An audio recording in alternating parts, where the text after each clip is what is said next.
Olá, pessoal! Na aula de hoje, vamos dar continuidade ao estudo de árvores de decisão e vamos estudar um algoritmo, que é o algoritmo pelo ganho de informação. Revisando a aula passada, aqui temos um exemplo de uma árvore de decisão.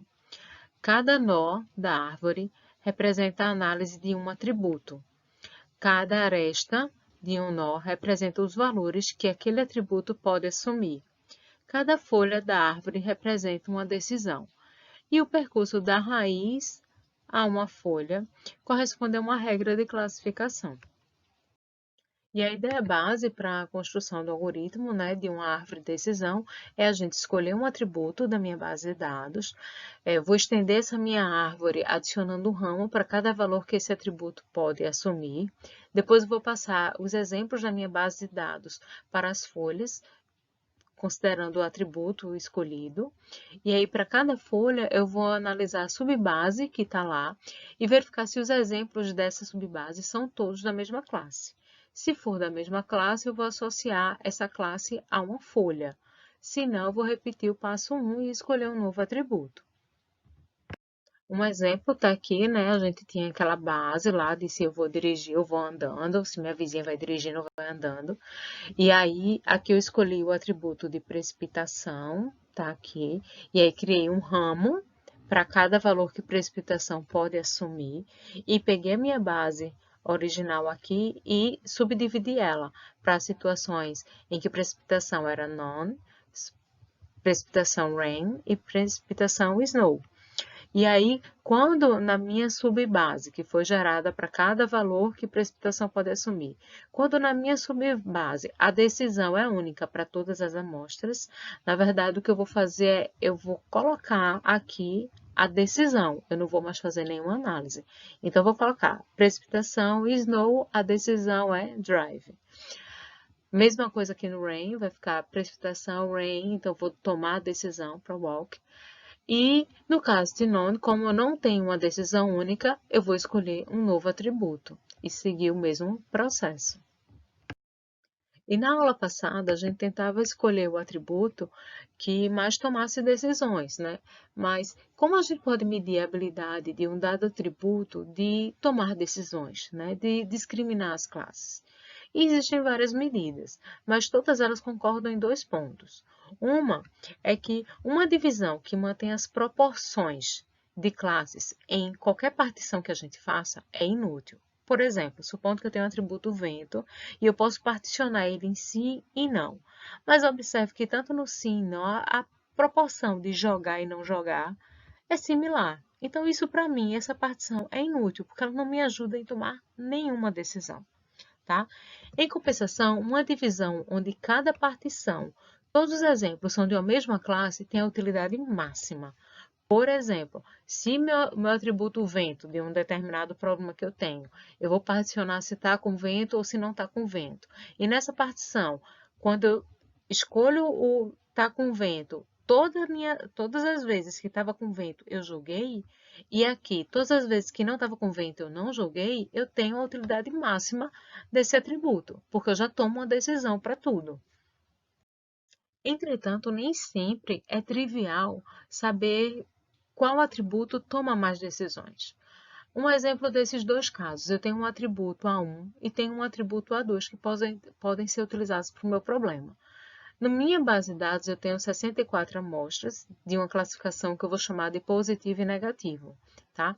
Então, ela tem a classe mais e tem a classe menos. Na minha base de dados, eu tenho 29 positivos e 35 negativos. Essa é a classificação do meu problema. Quando eu escolho o atributo A1, esse atributo A1 ele pode ter dois valores, o atributo A1 e o atributo A12, tá? Ele vai ter dois atributos aqui. Quando eu utilizo essa subdivisão, a classificação que eu tenho aqui é de 21 positivos e 5 negativos. Já nesse outro caso, é de 8 positivos e 30 negativos. Se eu analisar o atributo 2 de forma similar, quando eu separar nos valores que ele tem aqui, por exemplo, dia e noite, pode ser qualquer coisa, tá? Esses atributos.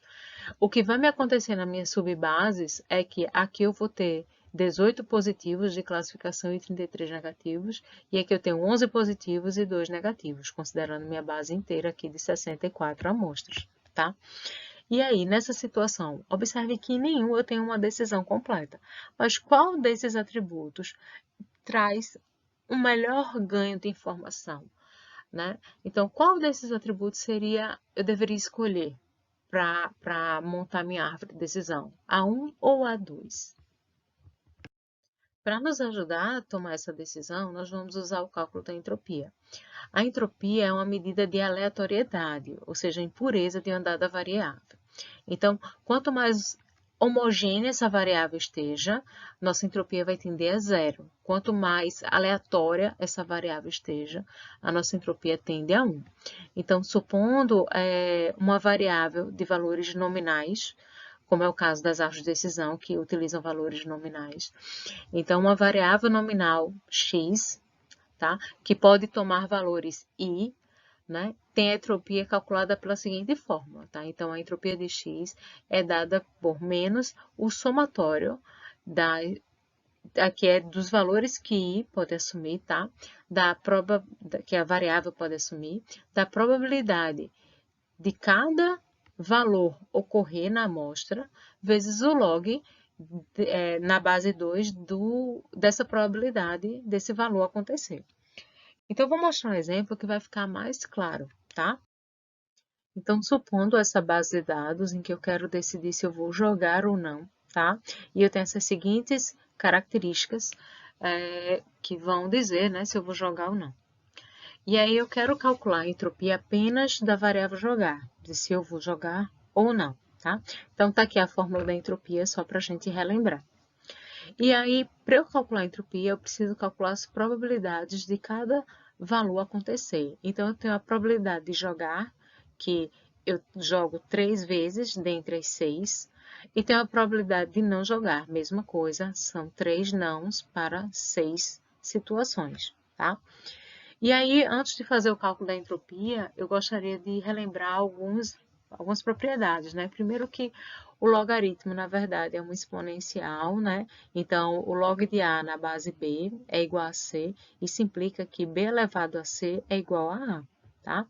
Então, outra informação interessante é que, deixa eu vir para essa daqui logo também, né? Que quando a gente tem o log de A na base B, só que esse A está elevado a um valor, esse expoente, ele passa para cá, para o início, multiplicando. Então, na verdade, log de A elevado a x na base B é igual a x vezes o log de A na base B, tá?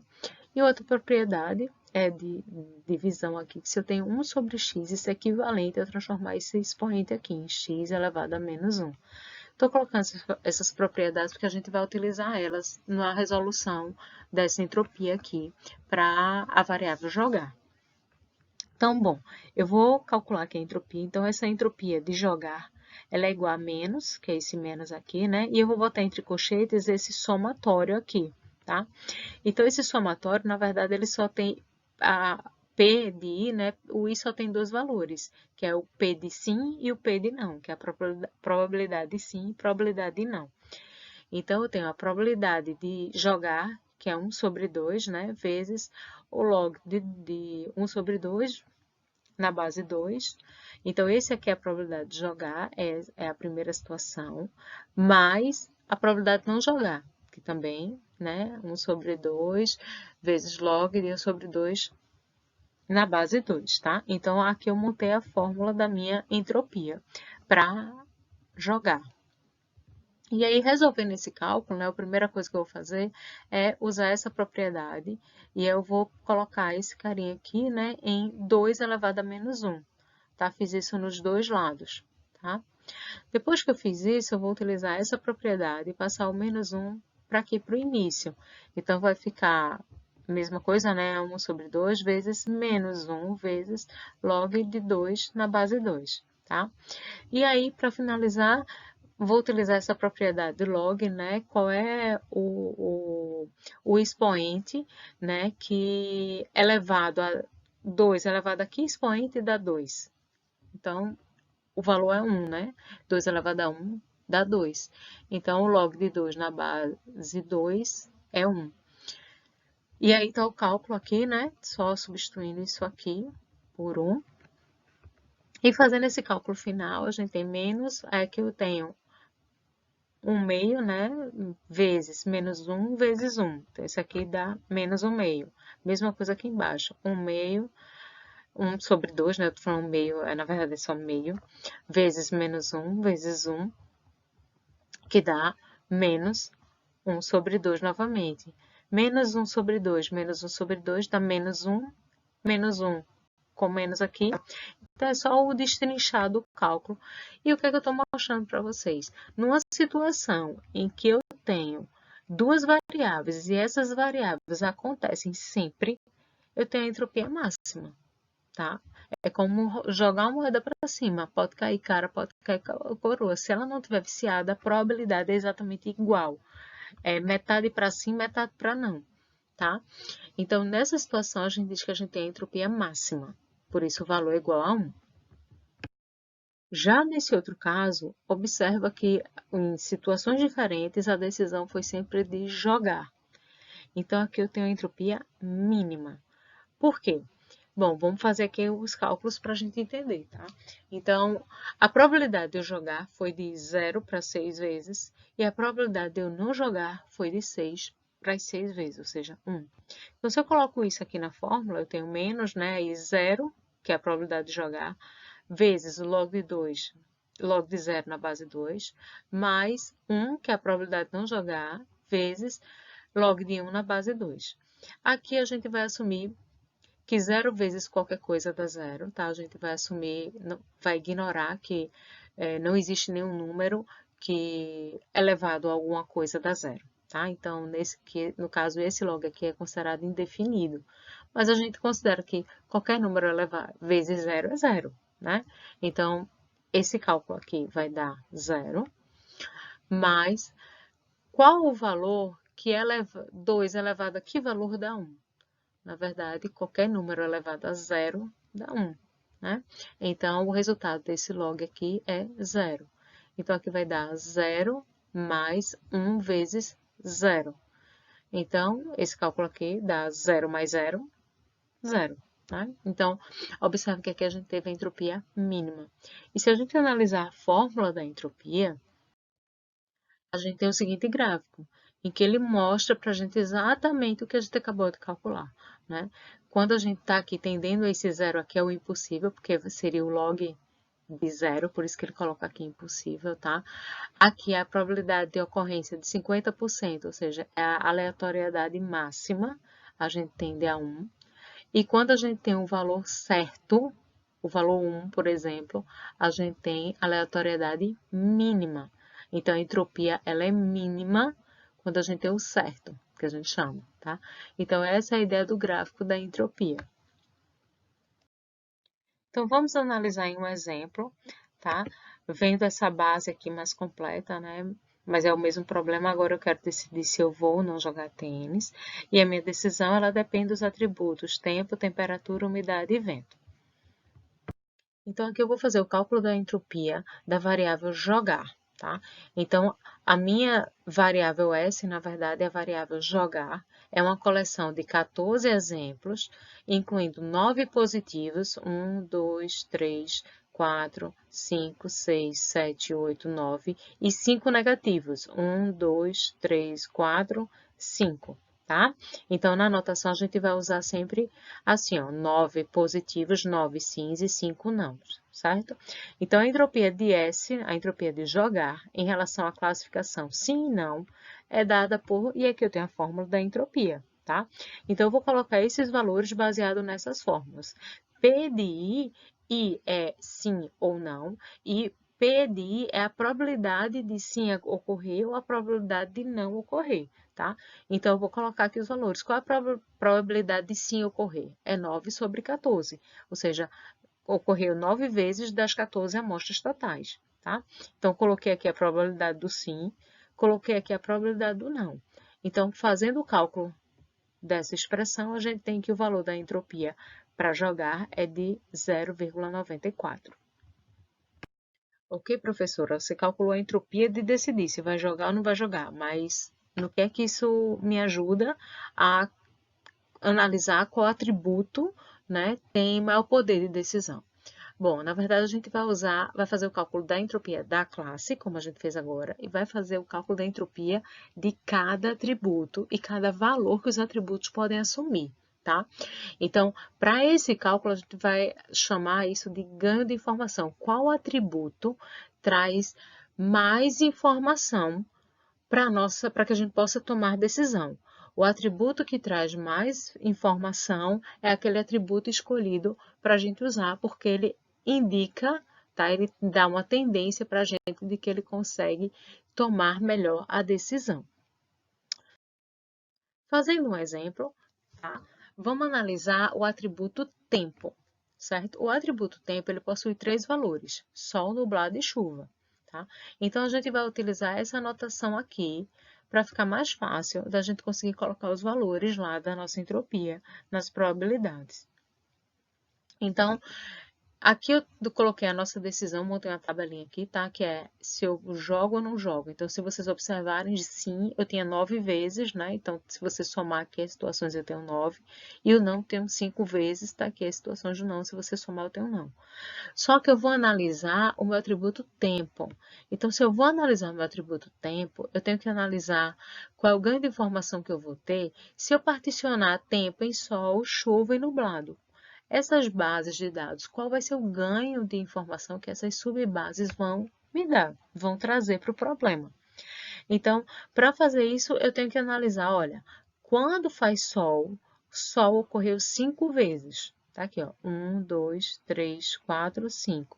Dessas 5 vezes, 2 vezes ele jogou no sol, ó, aqui, uma aqui e 2 aqui, tá? Sol sim, sol sim. E 3 vezes ele não jogou. Tá aqui, ó. Sol não e sol não. Quando foi chuva ocorreram 5 vezes. 1, 2, 3, 4, 5. Onde 3 vezes ele jogou. 1, 2, 3. E 2 vezes ele não jogou. 1, 2, tá? Se a gente analisar aqui o valor do tempo e o valor de se jogou ou não. Nublado ocorreram 4 vezes e todas as 4 vezes ele jogou. Ó. Nublado jogou, nublado jogou, nublado jogou e nublado jogou. Ok? Então, partindo dessa numeração, a gente vai agora calcular qual é o ganho que o atributo tempo traz para a minha decisão. Aqui eu coloquei a formulazinha do ganho e a gente vai fazer cada partezinha dessa. A primeira vai ser o cálculo da entropia da classe, que eu coloquei a entropia de joga. A entropia eu estou chamando de informação da classe. Então, eu já tinha feito anteriormente, né? Que a probabilidade de 9 sobre 14 dele jogar, 5 sobre 14 dele não jogar. Está aqui o cálculo da entropia dá 0,94. Agora, eu vou calcular a informação que ocorre em cada partição dessa, certo? Então, para cada partição dessa, qual vai ser a informação que existe ali? Então, primeiro ponto é, eu tenho a partição dele jogar quando o tempo é sol, eu tenho 2 de 5 vezes, observa aqui, ó, eu tenho 5 vezes, o sim é 2 de 5, e o não é 3 de 5, tá? Então, a probabilidade dele decidir se vai jogar ou não, quando o tempo for sol, aí eu vou usar agora essas probabilidades, certo? Então, vai ser menos 2 sobre 5, log de 2, log de base 2, de 2 sobre 5, menos 3 sobre 5, por aí vai. E aí, esse cálculo dá esse valor aqui, certo? Vou fazer o mesmo cálculo para nublado, só que nublado, observem que ele toma a decisão. Então, quando ele toma a decisão, né, a base é toda um valor só, a gente já viu que o cálculo dessa entropia aqui dá zero, tá? Então, tá aqui o valor zero. E a entropia de joga quando o tempo é chuva é exatamente igual ao do sol, né? Porque as probabilidades são iguais, que aí vai dar aqui 0,971. Então, a gente diz que a informação obtida na partição, se eu fizer a partição de tempo, é igual a... Aí, ó, atenção aqui, eu vou fazer um somatório, tá? Observa essa parte aqui, um somatório, tá? Das vezes que aconteceu um determinado valor, por exemplo, as vezes que aconteceu Sol pelo total, então, de 5 vezes que aconteceu Sol sobre 14, vezes a entropia de fazer Sol, certo? Então, 5 sobre 14 vezes a entropia do Sol, tá?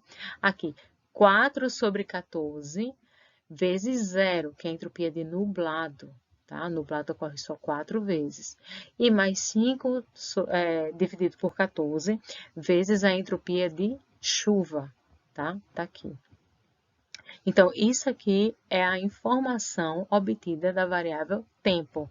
É essa parte aqui da minha expressão, ok? E aí, o ganho de informação é obtido desse atributo, é eu fazer o valor da minha entropia, que é esse aqui, menos o valor da informação obtida pelo atributo tempo, que é esse carinha aqui, tá? Então, 0,94 menos 0,693 dá igual a 0,247. Então, esse é o ganho de informação que eu tenho se eu escolher o atributo tempo. Eu tenho que analisar o valor dos demais atributos para saber qual atributo eu vou escolher. Supondo que os valores foram esses, tá? Depois, esses valores foram realmente calculados, e aí, mas eu coloquei aqui só o exemplo de tempo e eu vou colocar o exemplo de temperatura mais à frente, tá? Mas, supondo que os valores obtidos foram esse, o atributo que traz maior ganho de informação é o tempo. Então, tempo vai ser escolhido, tá? Para ser o primeiro atributo da minha árvore.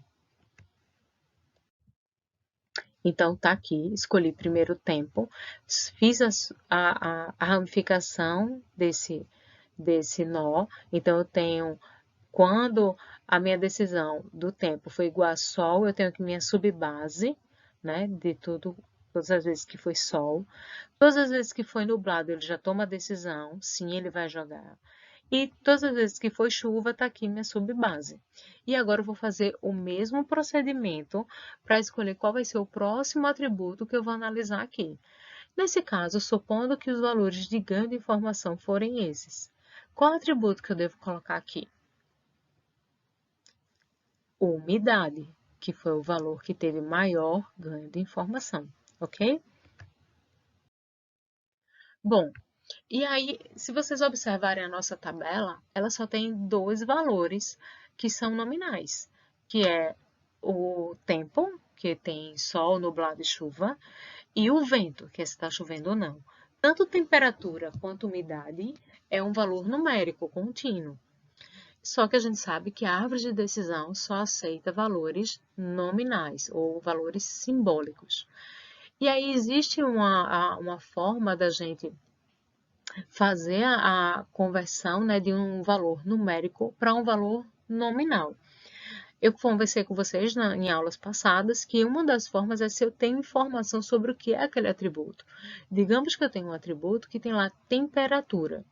Se é a temperatura de um paciente, eu posso talvez separar ele em um paciente com a temperatura normal, a temperatura febril e febre alta, por exemplo. Eu posso criar faixas para isso e eu sei quais valores eu considero uma pessoa quando está febril, quando está com febre, quando está com febre alta. Tá? E a gente tem noção de que valores a gente vai usar.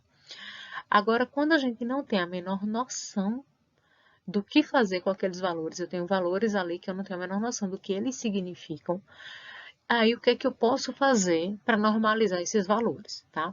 Então, na verdade, eu vou escolher um ponto de corte e vou colocar. O ponto de referência vai ser tudo que é maior do que aquele ponto de corte, aquele ponto de referência, e tudo que é menor do que aquele ponto de referência, certo? Então, normalmente, a gente, quando tem atributos numéricos e a gente não tem a menor noção de como normalizar, a gente pega um ponto de corte e separa em dois grupos, tá? Como se fosse o sim e não, o que é maior, o que é menor. Então, e como é que a gente escolhe esse ponto de corte? Então, normalmente a gente vai ordenar os exemplos em ordem crescente, tá? Desse atributo. E depois eu vou avaliar qualquer ponto intermediário entre dois valores lá, eu posso escolher como ponto de corte. É usual eu pegar o valor acima e abaixo do ponto que eu escolhi e fazer uma média, tá? Só que Fahrenheit e Irani, em 93, mostraram que é interessante a gente escolher pontos que sejam, que representem uma variação de classe, um ponto que representa uma mudança de classe. Então, vamos ver isso num exemplo. Então, eu tenho a temperatura e ordenei ela de forma crescente.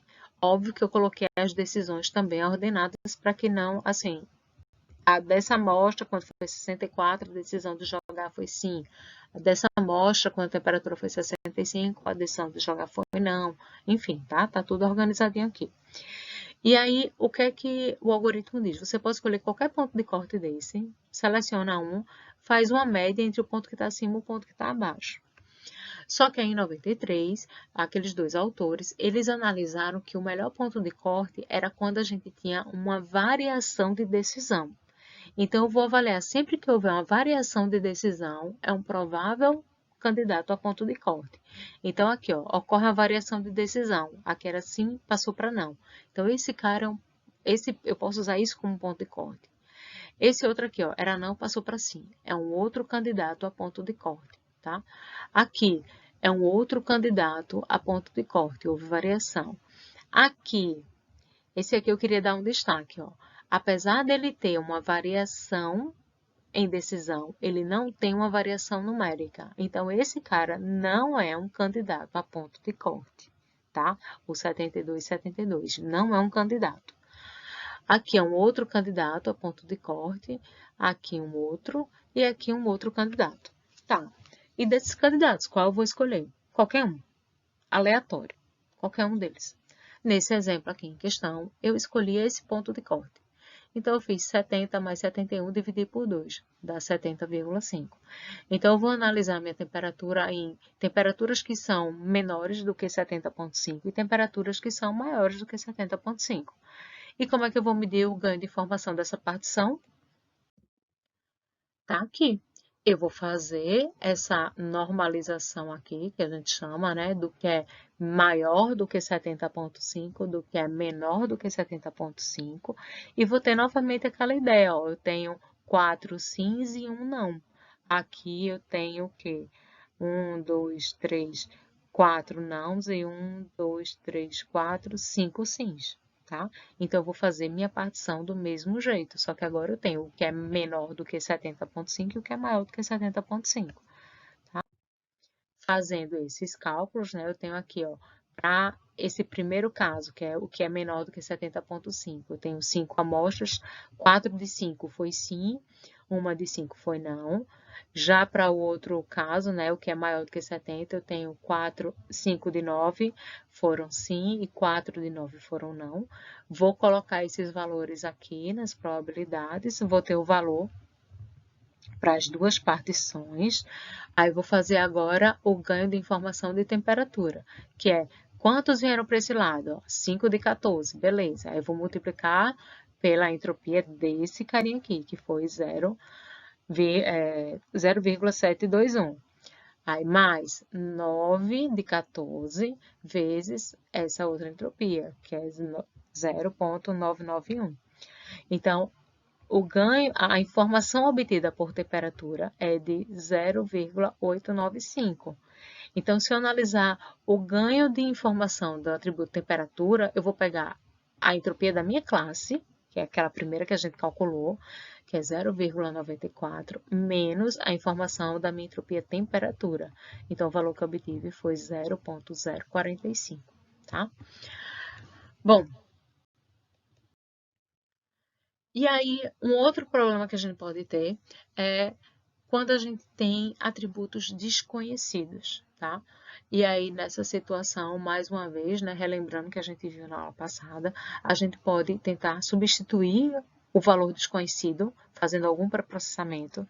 E a gente pode, por exemplo, substituir pelo valor médio, pode substituir pelo valor mais frequente em amostras que tenham a mesma classe, por exemplo. Ou eu posso simplesmente, para o caso de árvores de decisão, eu posso não considerar essa amostra apenas no cálculo da informação desse atributo, certo? Então, por exemplo, eu estou calculando lá o tempo. Aí eu tenho 5 amostras que foi não, uma foi interrogação, que eu não sei o que foi. Então, eu simplesmente descarto, eu não considero esse valor apenas para o cálculo daquele atributo, entendeu? Então, é uma forma da gente considerar aquela amostra, não descartar a amostra por completo, eu só descarto ela quando eu vou fazer o cálculo de um atributo em específico. E um outro ponto que a gente tem que tomar cuidado no algoritmo é o que a gente chama de critérios de parada, né? Quando é que eu vou parar de analisar uma subdivisão que a gente criou, né, numa base? Então, normalmente a gente tem esses dois critérios de parada aqui, né? Esses dois aqui, que é quando todos os exemplos pertencem à mesma classe, que aí a gente já toma a decisão. O exemplo de nublado, por exemplo, né? Que todas as amostras que foram para a subbase, quando o atributo tempo era nublado, ele tomava a decisão de que jogava. Então, ele já toma a decisão. Então, já coloco ali a decisão, vou jogar. Há uma situação também que todos os exemplos têm os mesmos valores dos mesmos atributos, mas eles podem possuir classes diferentes. Então, a gente viu um exemplo desse, eu acho, logo no início das aulas de aprendizagem de máquina, quando a gente estava analisando o caso da vizinha se ia andando, se ia dirigindo, né? E nesse caso, similar ao que aconteceu lá, a gente aqui colocaria a decisão a classe mais frequente, porque não tem o que a gente particionar, né? Todos os atributos possuem os mesmos valores. E aí, só que a classe é que é diferente, então a gente coloca a classe mais frequente, similar ao que aconteceu lá no início das aulas, tá? E aí existem dois outros casos. Um deles é quando o número de exemplos é inferior a um certo limite. Por que a gente colocaria esse limite? Para que a gente não decore a nossa base de dados. Tá? Há árvores que são muito profundas, principalmente, ocorre esse problema da gente decorar a base, né? É o overfitting, que a gente chama. Então, o que acontece? Às vezes a gente pega um problema que tem, sei lá, 200 atributos. Então, se a gente for pensar em 200 atributos, a gente poderia ter uma árvore de profundidade 200, tá? Mas se chegar num nível de uma profundidade X da árvore, em que a gente está analisando um atributo Y lá, e a subbase desse atributo tem apenas duas amostras. Duas amostras podem não ser suficiente para a gente aprender. Então, pode ser que a gente considere isso um número muito pequeno. Normalmente, a gente considera como limite um número ímpar. Para quê? Para que a gente consiga tomar como decisão a classe mais frequente. Então, no lugar de continuar procurando um atributo que subdivida aquela base em A e B, onde essa subbase só vai ter uma linha, né, de amostra, a gente pode escolher a classe mais frequente quando a gente atinge esse limite de linhas, ou esse limite de amostras nessa minha subbase. Ou quando, outra situação, né, é quando o mérito de todos os possíveis testes de partição, né, são considerados muito baixo. É similar a esse de cima, né, quando a gente não vai conseguir generalizar mais, a gente vai terminar tendendo a decorar, só que no lugar de 4 linhas, no lugar de 3 linhas, eu tenho, na verdade, 4 linhas, mas uma das minhas amostras é exatamente igual. Então, é uma situação similar, né, a essa daqui. A gente termina que, se a gente continuar dividindo, o mérito de fazer uma partição não é muito grande, a gente vai terminar decorando, tá? Então, são duas situações que a gente pode usar também como critério de parada do algoritmo. Então, a gente tem um pseudocódigo aqui, que eu montei para vocês, né, do algoritmo de árvore de decisão. Então, a gente tem um input, um conjunto, que é a nossa base de treinamento, e nosso output vai ser a árvore criada, né? Então, a gente tem aqui uma função gerar árvore, que recebe como base de dados os exemplos, as amostras, certo? E ele vai fazer, se o critério de parada, de acordo com o slide anterior, não tiver sido satisfeito, né? Se ele estiver satisfeito, a gente já vai retornar a folha, porque na maioria dos critérios de parada a gente já retorna a folha, seja ela mais frequente ou seja ela que toma a decisão, né? Então, se tiver atendido a um dos critérios de parada, retorne a folha de decisão daquele critério, né? Se não, você vai escolher um atributo que maximiza o critério de divisão, ou seja, você vai calcular o ganho de informação, certo? E aí, para cada partição desse atributo que foi escolhido, né? O que é que vai acontecer? Você vai gerar uma nova árvore de decisão. E aí, ao final desse loop aqui, você retorna o nó de decisão baseado no atributo escolhido e os descendentes dessa árvore. Ok? Então, esse é um pseudocódigo utilizando recursividade, tá? Do algoritmo. E aí, um outro ponto que eu comentei para vocês é o sobreajustamento, né? O que a gente chama de overfit, tá? É muito comum, se você não utilizar os critérios de parada, principalmente o de número mínimo de amostras, né? Ou o de quando ele não... A partição que ele vai fazer não vai trazer um ganho significativo. É muito comum a gente ter o que a gente chama treinamento perfeito. O que é isso? Principalmente se não houver nenhum ruído na base. Se a sua base não tem ruídos, você obtém um treinamento perfeito. Ou seja, para a sua base de treinamento, ele tem erro zero. Mas a gente tem que tomar cuidado, porque o erro zero pode indicar que ele decorou e não generalizou. O que é não generalizar? Imagine que você está ensinando o algoritmo a reconhecer a letra A, por exemplo. Você tem aqui uma letrinha A. Aí você vai mandar imagens de caracteres da letra A. Generalizar, ele avaliar as características e entender o que é que representa um A, o que é que diferencia um A de um B, por exemplo. Tá? Então, para que, se eu mostrar um outro A, que é diferente do que ele já viu, ele vai saber dizer, isso é um A, não é um B, tá? O decorar é, se ele vê qualquer coisa diferente de exatamente essas imagens que estão aqui, se ele vê qualquer coisa diferente disso, ou disso, ou disso, ele não sabe o que é. Isso é decorar, tá? Generalizar é, ele aprendeu usando isso aqui, e aí, se eu mostrar uma coisa completamente diferente, não é completamente diferente, mas ele tem as mesmas características de outros que ele aprendeu, e ele vai dizer, ah, não, beleza, é diferente, mas ele tem essas mesmas características, então isso é um A. Então, isso é a capacidade de generalizar, certo? Quando um algoritmo de aprendizagem decora, ele perde a capacidade de generalização, tá? Então, esse é o principal problema.